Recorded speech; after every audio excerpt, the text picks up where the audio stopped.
all should take one step forward tonight, inshallah. It is said once a person sat on member and there was no space. So the caretaker of the masjid says, everyone should please take one step forward. So this alim said, tonight I don't need to speak, because everything I wanted to say is this: every person should take one step forward to become a better person. So inshallah we should all take this step forward and not remain stuck. Bismillah ar-Rahman ar-Rahim. La hawla wa la quwwata illa billahi al-aliyyil azim. Alhamdulillahi rabbil alameen. Wa sallallahu ala sayyidina wa nabiyyina Abil Qasim al-Mustafa Muhammad.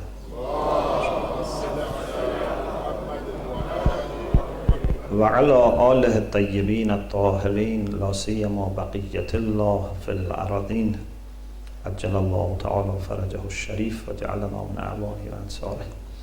السلام على الحسين وعلى علي بن الحسين وعلى أولاد الحسين وعلى أصحاب الحسين ورحمة الله وبركاته. I ask Allah subhanahu wa ta'ala for help and guidance and support, so that I can do justice to this topic, inshallah. We explained the need for having practical guidance through examples, through role models. And then we talked about the great example that Allah has given us in the Prophet Muhammad sallallahu alaihi wasallam. And after that in the Ahlul Bayt alayhimus salam, and after that in our great ulama, and then in mu'mineen, men and women. When we reached Imam Hussein alayhi salam, we said that Imam Hussein is a special example, is a special role model. And the reason is that Imam Hussein played a very historical role. He made sure that the efforts of all the prophets and messengers, which was summarized and presented by Prophet Muhammad sallallahu alaihi wasallam.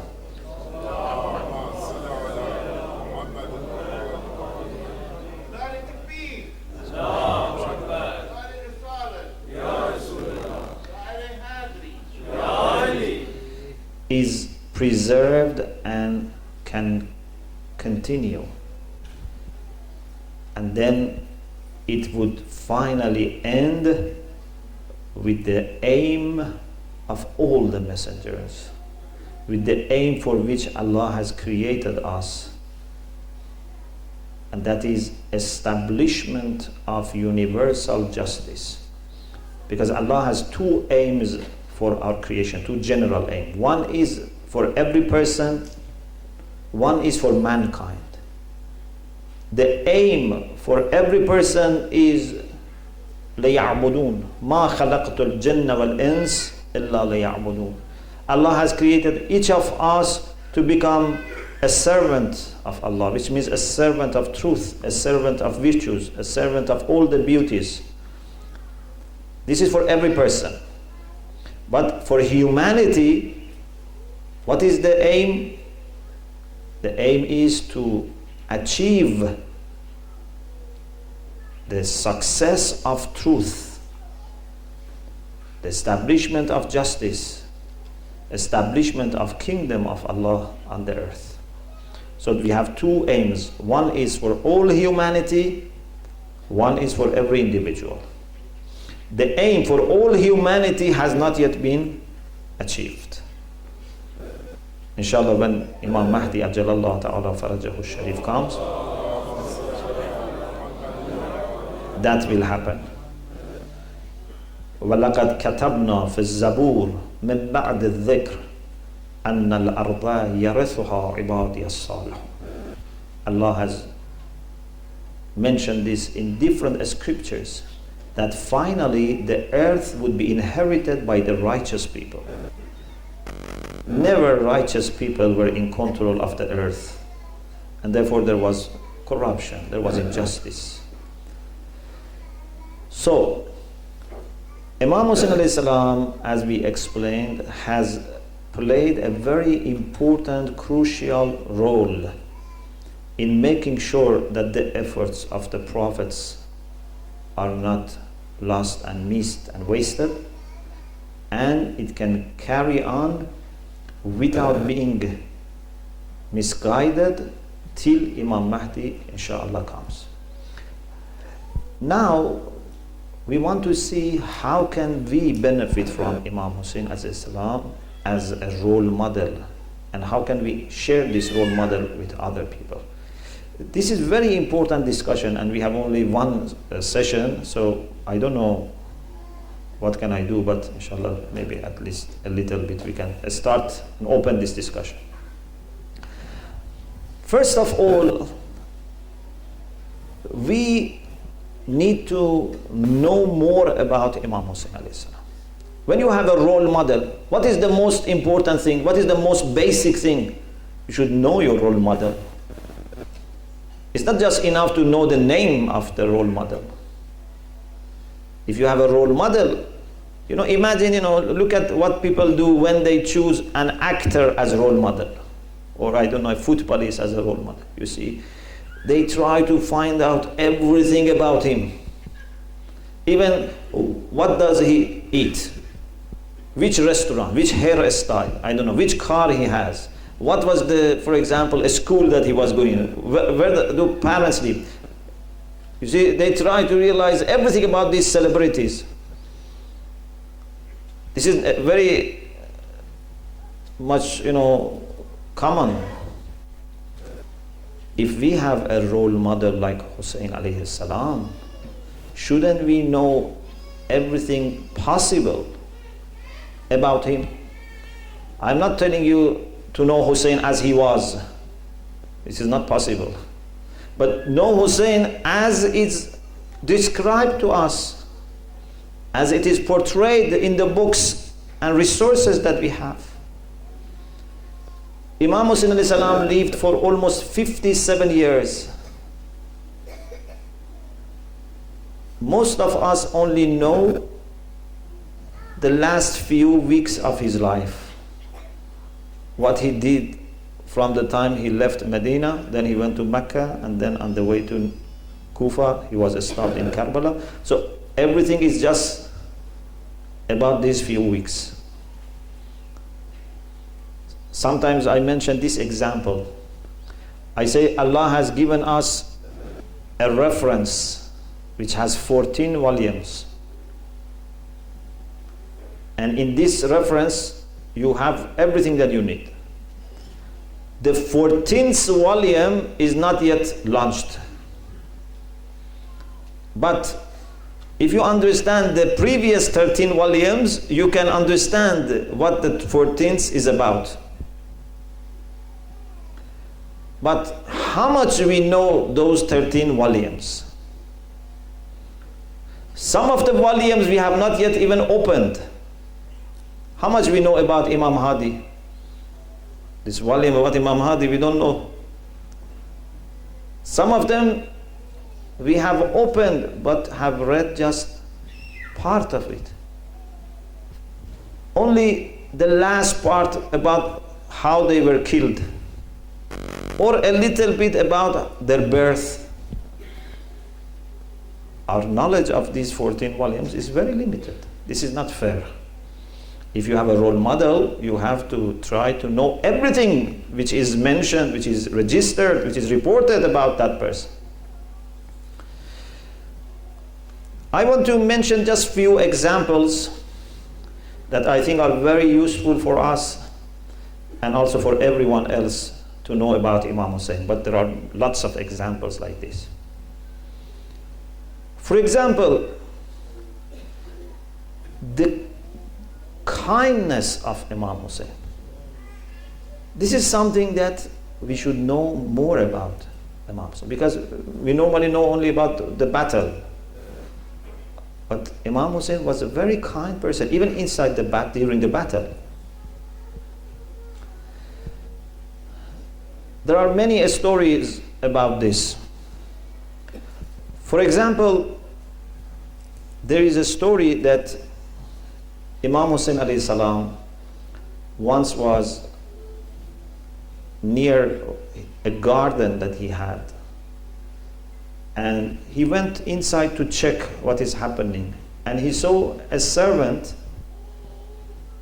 is having his food, and Imam watched him from a little distance and saw that there is a dog, and he is sharing his bread with dog, half for himself, half for the dog. Then Imam alayhi salam went to him and asked him, what are you doing? He said, this dog was hungry and I felt embarrassed to eat in front of a hungry animal. Imam Hussein alayhi salam said, for this reason I free you. You have shown love to a dog, I free you.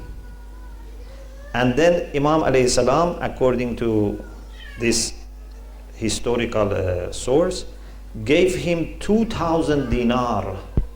Now this is the capital you use to start a new life.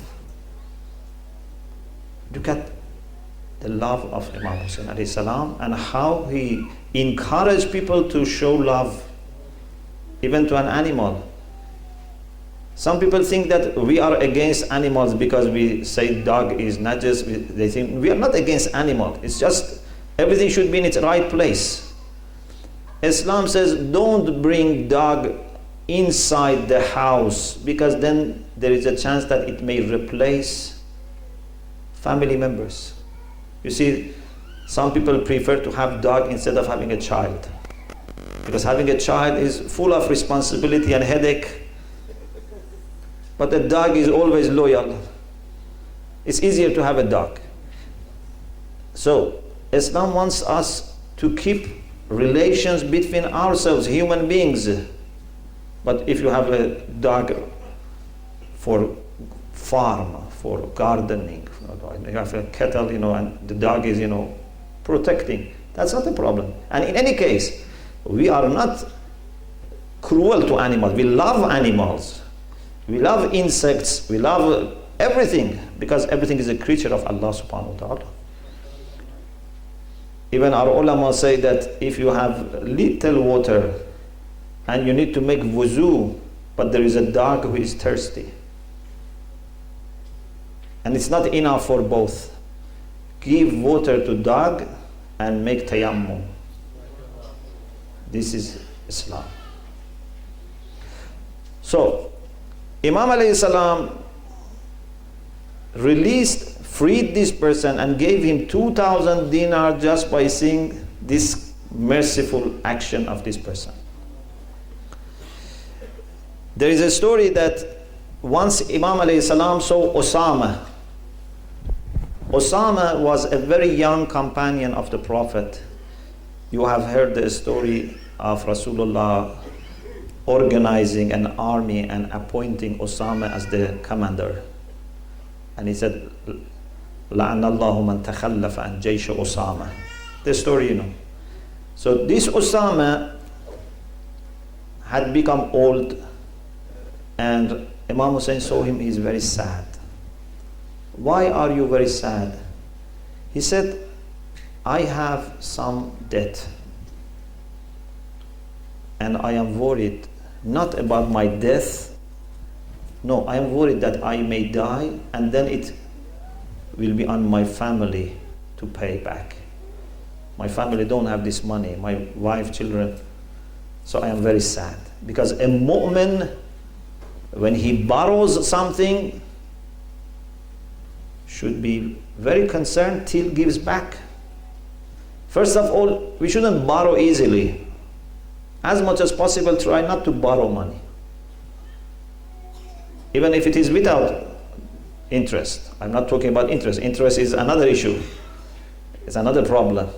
But even qarzul hasan, We shouldn't borrow money as much as possible.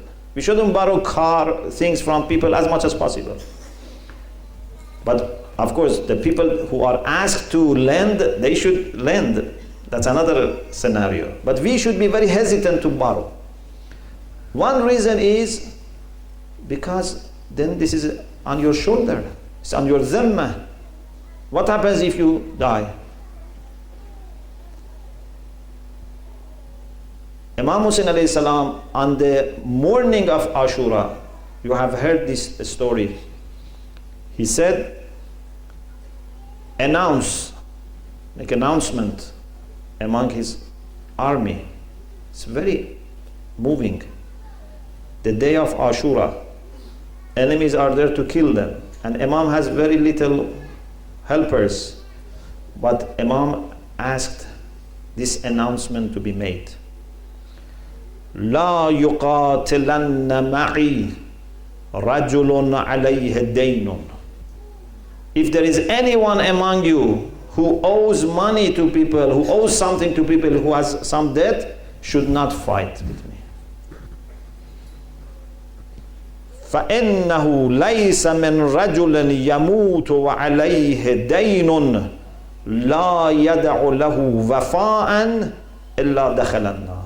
Because no one dies while there is debt on him and he has not left enough to pay back unless he goes to hell. It's very important. How can a Shia of Hussein be in debt and doesn't bother? As soon as you can, you should give back. So Imam saw Osama is very sad.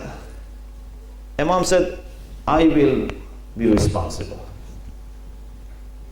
So Imam alayhi salam gave 60,000 dirham on behalf of Osama till Osama was still alive.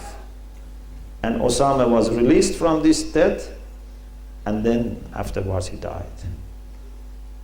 This is Imam Hussein.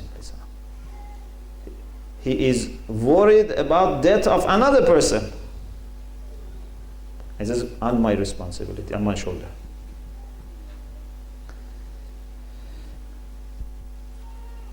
We know that how Imam Hussein alayhi salam, when he was stopped by Hur and his army, offered them water. Who can offer water to his enemy? A person who has great heart.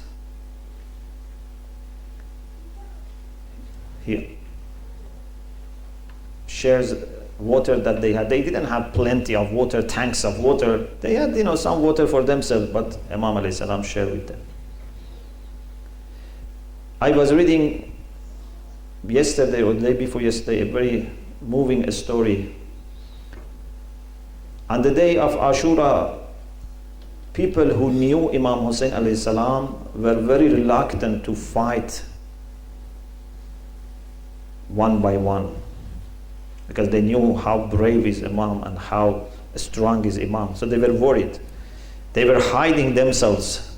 They were not coming front.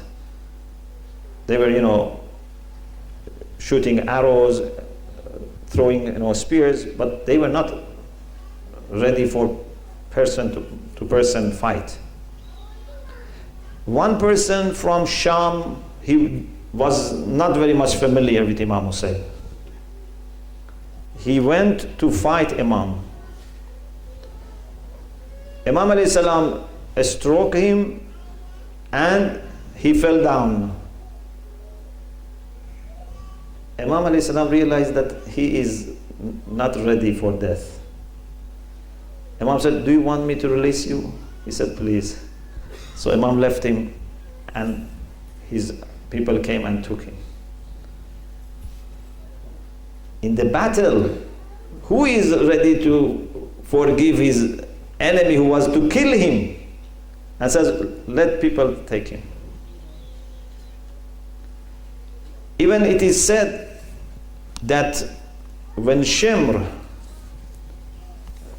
La'natullah alayh, sat on the chest of Imam, there are differences in historical reports about who actually killed Imam alayhi salam.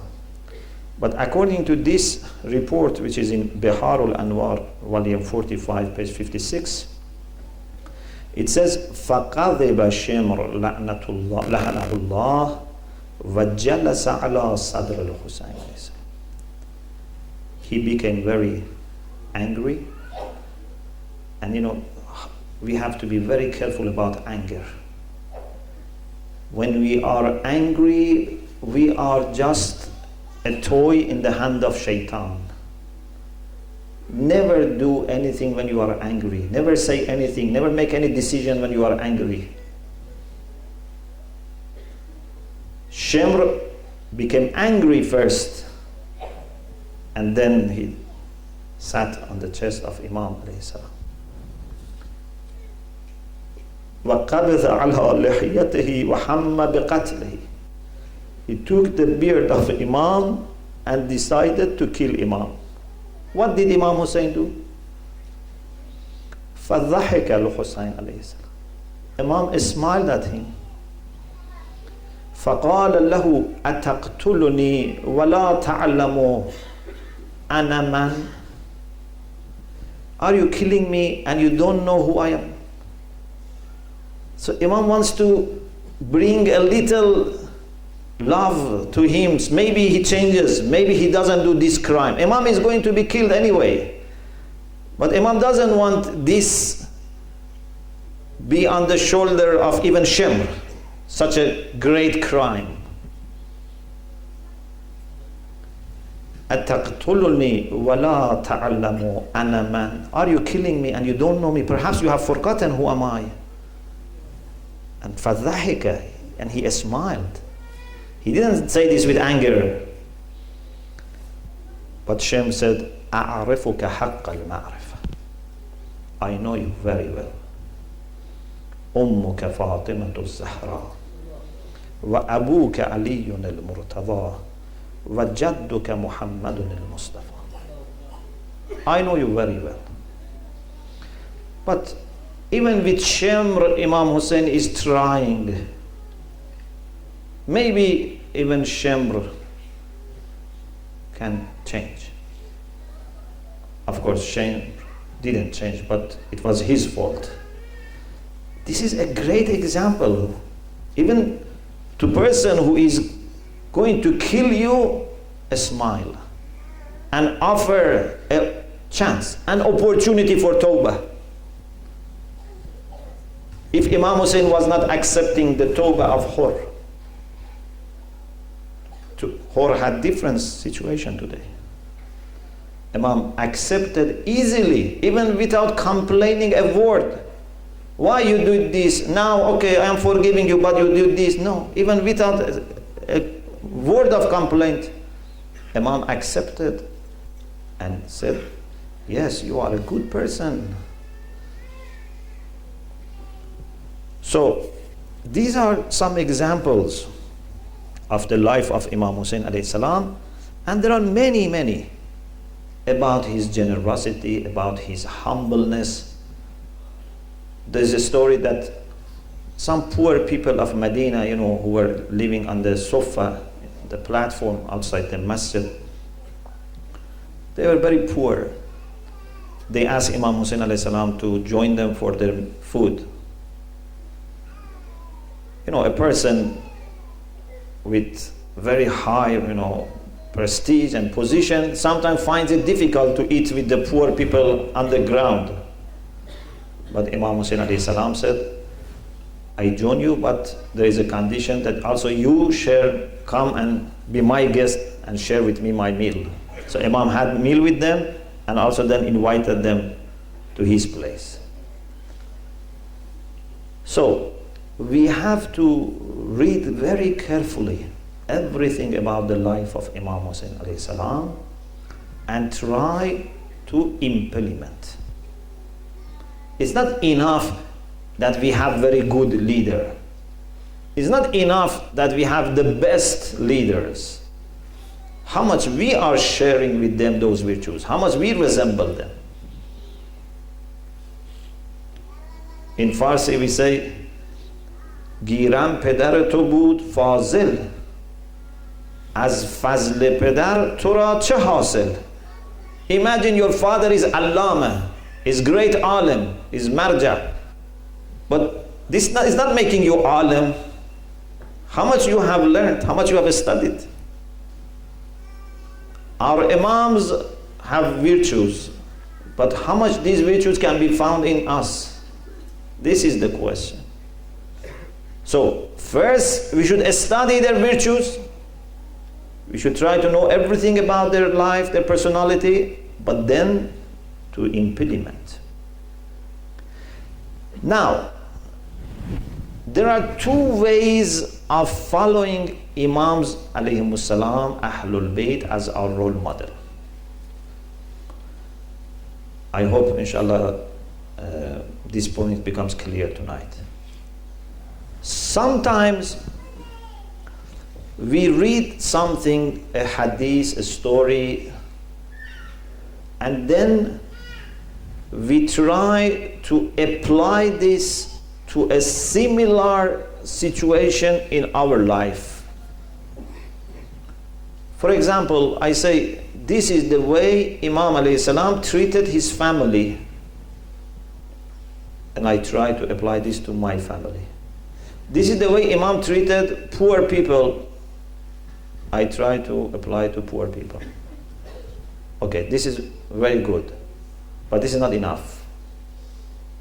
Why? Do you know why this is not enough?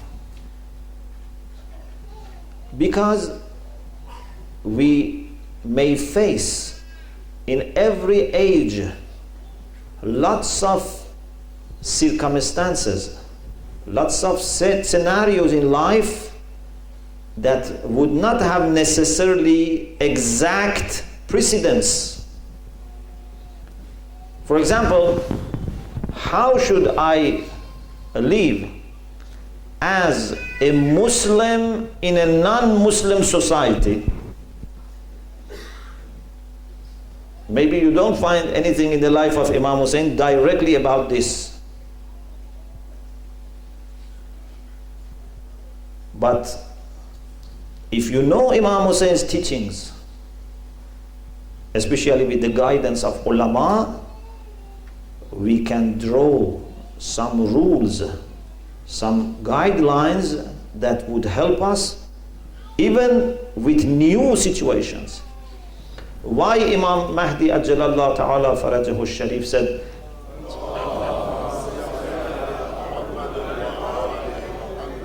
أما الحوادث الواقعة فارجعوا فيها إلى رواة أحاديثنا. When new issues come up, arise, refer to the people who master our teachings. It's not job of every person to read a book of hadith or history and find out what should we do in new situations. You should refer to the people who have this expertise. They tell you that now what should you do when you go to university, when you go for work. A woman, for example, who goes for work, none of the members of Ahlul Bayt, their wives were going for work. Islamically it's halal, but if you want role model examples, you cannot find this exactly there because they were not going to work, they were not going to university. So shall we stop people going to university, going to work? No. But how can we benefit from their example? This is why we need to refer to our ulama. Our ulama explain to us that what are the etiquettes, what are the manners that we should observe. And these manners can be general. You don't need to be told everything about every scenario separately. When you are told to be modest, then it doesn't make difference whether this modesty is go, for example, to the masjid or go to workplace or go to university.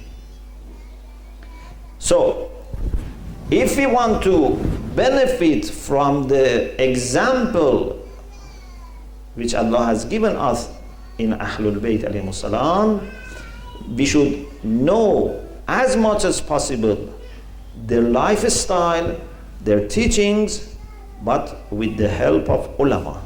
Otherwise, people can be misguided. Look at some people today, how they think they are following the sunnah of the Prophet sallallahu alaihi wasallam.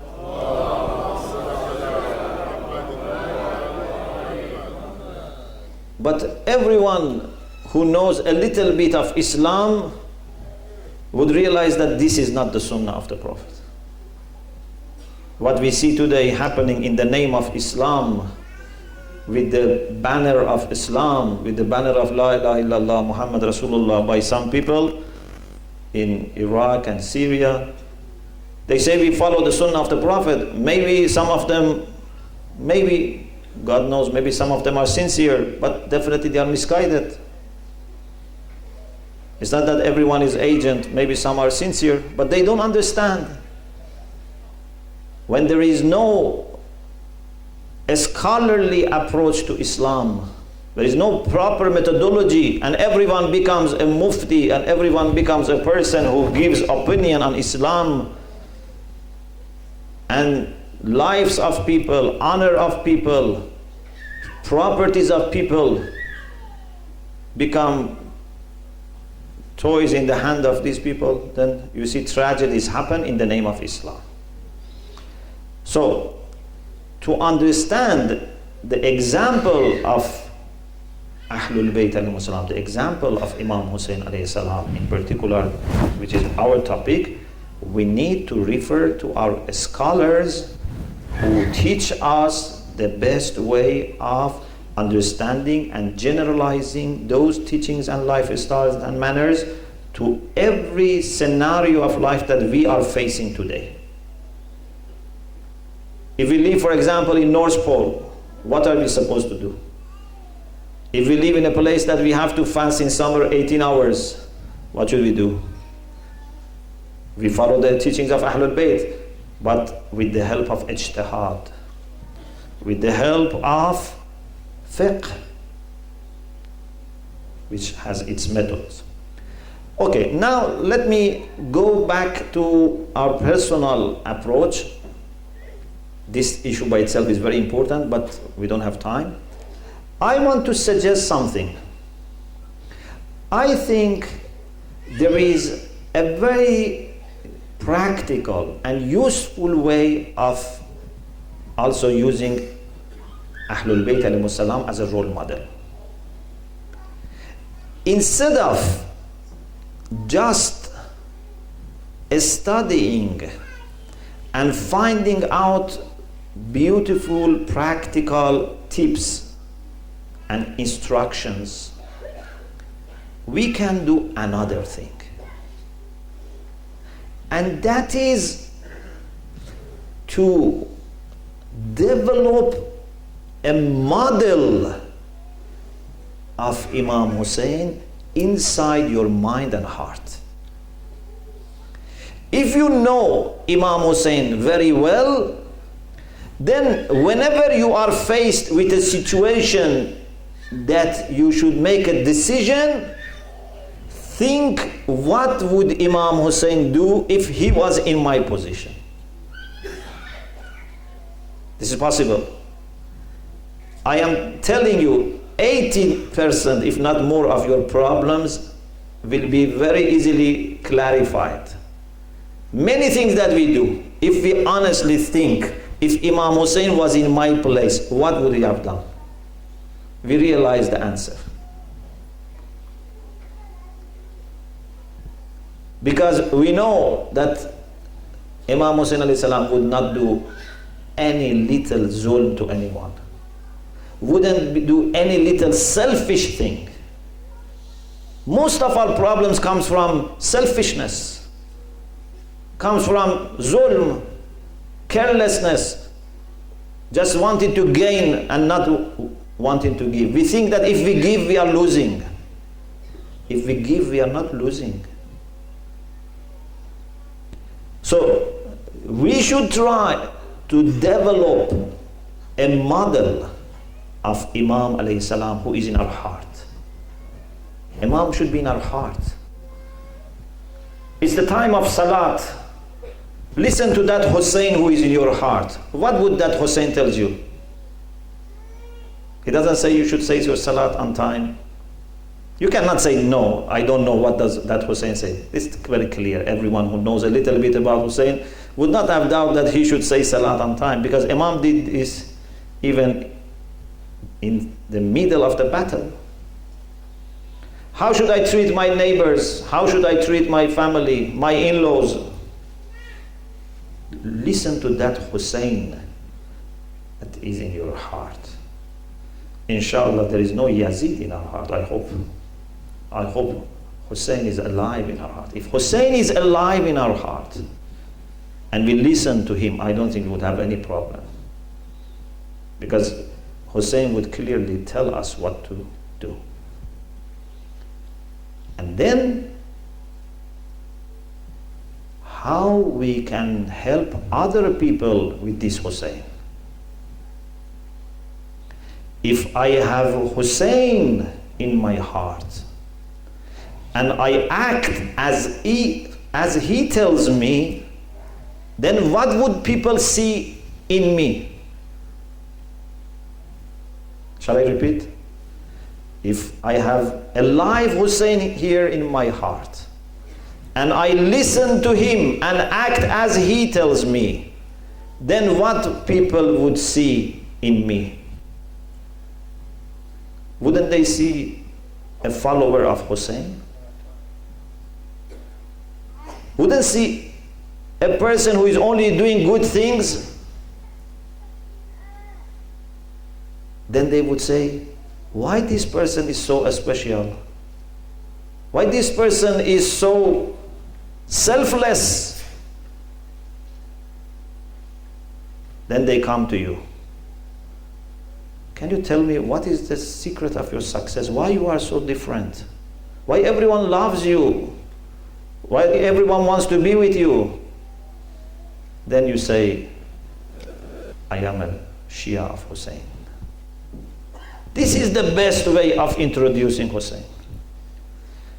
But if I tell people about the beautiful sayings of Imam Hussein, beautiful lifestyle of Hussein, but I contradict myself, Hussein, na'udhu billah. If we say that for Hussein, family was very important, and then they see, na'udhu billah, we have breakdowns of family. If we say for Hussein, poverty was not something that could be tolerated, then they see we have poor people in community and no one cares about them. If for Hussein, education was very important,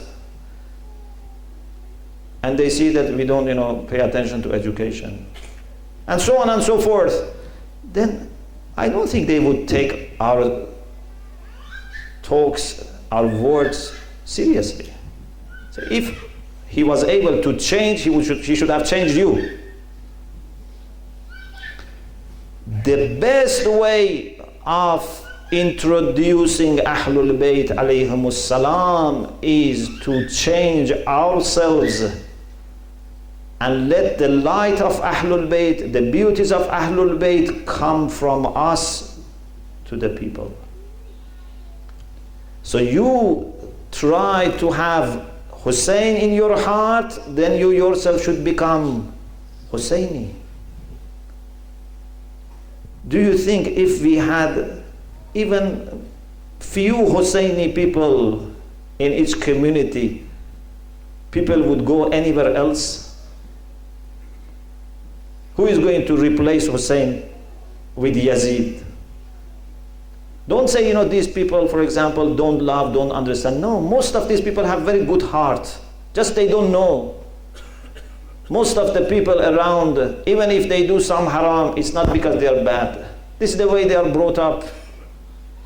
If they see someone like Hussein, they would be the first to help him. There is no prejudice, there is no biasness in many of the people that are around. Just they were not fortunate to know such personalities that we have had. There is a sentence in one of the ziyarat of Imam Hussein alayhi salam. We say to Imam Hussein alayhi salam, قَدْ أَجَابَكَ قَلْبِي وَسَمْعِي وَبَصَرِي وَبَدَنِي وَرَأْيِي وَحَوَاي. Imam Hussein has asked us to help. هَلْ مِن نَاصِرٍ يَنْصُرُنِي. He has asked for help. Okay, how should we help him? By what we should help him? We say to Imam Hussein, to your call that you ask for help, my heart has responded. قَدْ أَجَابَكَ قَلْبِي. My heart is at your service. وَسَمْعِي. My ear is at your service. وَبَصَرِي. My eyes. وَبَدَنِي. My whole body. وَرَأْيِي. My mind, my opinion. وَحَوَاي. My desire.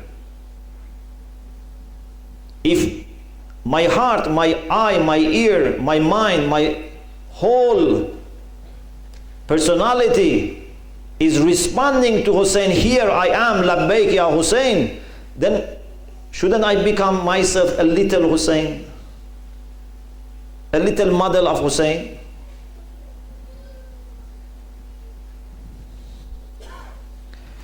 Ala taslim lak. All my different organs of body and my heart and mind, my soul, everything is submissive to you. It's at your service. وَالْخَلَفِ الْبَاقِي مِنْ بَعْدِكَ. And all the imams after you. Al-adillai ala Allah min wuldik. Those who guide towards Allah from your progeny. فَنُصْرَتِي لَكُمْ مُعَدَّةً. My help is prepared for you. My assistance is ready for you. حَتَّى يَحْكُمَ اللَّهُ بِأَمْرِهِ وَهُوَ خَيْرُ الْحَاكِمِينَ. Till Allah subhanahu wa ta'ala would make his decree. When he decides that we should get involved for establishment of the universal justice. So now we understand that answering to the call of Imam Hussein, following the example of Hussein, is not something which can be done only by mourning for Imam Hussein alayhi salam, only by crying for Hussein alayhi salam. This is part of it, which is very important, but this is not all of it. We get together, we shed tears why our Imam alayhi salam was not helped by Muslims of that time. Why Imam alayhi salam was alone. Why Imam was not able to achieve his goals. I hope we don't do something today to our Imam so that people later also cry for Imam and say why these people didn't do their historical role. So if we want to show to the people of the world the great example of Imam Hussein alayhi salam, first of all we should ourselves know Imam alayhi salam as much as possible, and then try to follow the example of Hussein, so much so that a Hussein would be inhabiting my heart, my mind. I receive call from that Hussein. This is right, this is wrong. This is what you are supposed to do, this is what you are not supposed to do. And when I listen to that alive Hussein, that living Hussein, then I myself become Husseini. My salat, my hajj, my fasting, my family life, my business life, my study life, my community life, my interaction with the larger society, everything becomes Husseini. And then you would see how people would be attracted, how would people love to know about this Hussein? And this is something that, inshallah, we have to do. May Allah subhanahu wa ta'ala enable us to really be grateful to the gift that Allah has given us in Ahlul Bayt alayhimus salam. We have to be really grateful to this great teaching and this example and lifestyle of Ahlul Bayt. If we thank Allah till we die, we cannot thank Allah enough. Alhamdulillah alladhi hadana lihadha wa ma kunna linahtadiya lawla an hadana Allah. But then this brings responsibility. We have to show our gratitude by following them and sharing with other people. The disciples of Isa alayhi salam, al-Hawariyun, they said to Isa, please ask Allah subhanahu wa ta'ala to send us a banquet.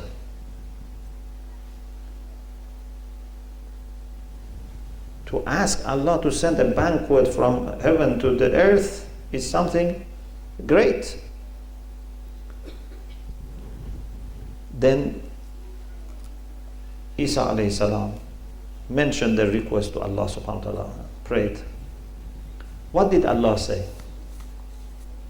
Allah said, Inni munziluha alaykum. I'm going to send down that ma'idah. But فَأَمَّا مَنْ يَكْفُرْ بَعْدُهُ. After I send you this heavenly banquet, whoever is ungrateful, فَإِنِّي أُعَذِّبُهُ عَذَابًا لَا أُعَذِّبُ أَحَدًا. After that, I am going to punish you in the way that I'm not punishing anyone. When Allah gives you the gift of Quran, the gift of Ahlul Bayt, this is not less than that ma'idah, which was a tray of food. If we are not grateful, then how can we be escaping from punishment? أني منزلها عليكم فمن يكفر بعده فإني أعذبه عذابا لا أعذب أحدا. May inshallah this not be our story. May our story is a story of the people who are grateful and they do justice to this great gift of Allah subhanahu wa ta'ala, inshallah. Tonight is the night of Ashura. We remember all the martyrs. We remember Hazrat Abbas in a special way. If we think about the situation of Ahlul Bayt alayhimus salam tonight, we find a mixed kind of feelings. On the one hand, they are happy because they are together. They see each other. Lady Zainab and other ladies and children especially, this is the last chance for them. Those who are going to be killed, maybe they have less pain, but those who are going to remain, that's much more difficult. But even when they are seeing Imam alayhi salam and other members of Ahlul Bayt, there is pain. I don't know if you have felt this. If, for example, your child, comes after a long time to see you, and he's there for a few days. Even before your child goes, you miss him. Because you know that in a matter of few hours or few days, again, he's not going to be here.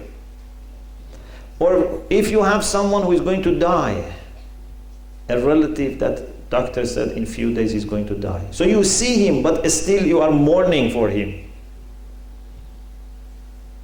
So the mourning didn't start after they were killed. The mourning started from the time they knew that they are going to live. It's a very difficult situation in that night. This poem explains this night and compares it with the situation tomorrow. Assalamu alayka ya Aba Abdullah على الأرواح التي حلت بفنائك عليك مني سلام الله أبدا ما بقيت وبغي الليل والنهار ولا جعله الله آخر العهد مني لزيارتكم السلام على الحسين وعلى علي بن الحسين وعلى أولاد الحسين وعلى أصحاب الحسين.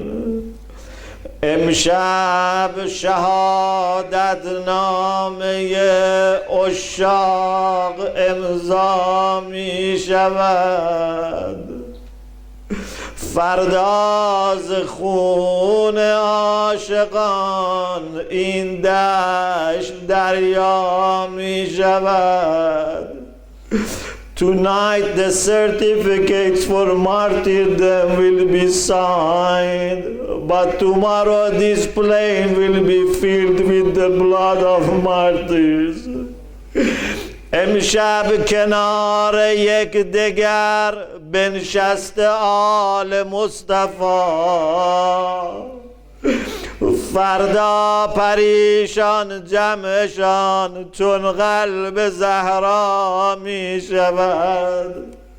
Tonight the family of the Prophet are sitting next to each other, but tomorrow they will be separated like the heart of Lady Fatima, which will be separated into pieces.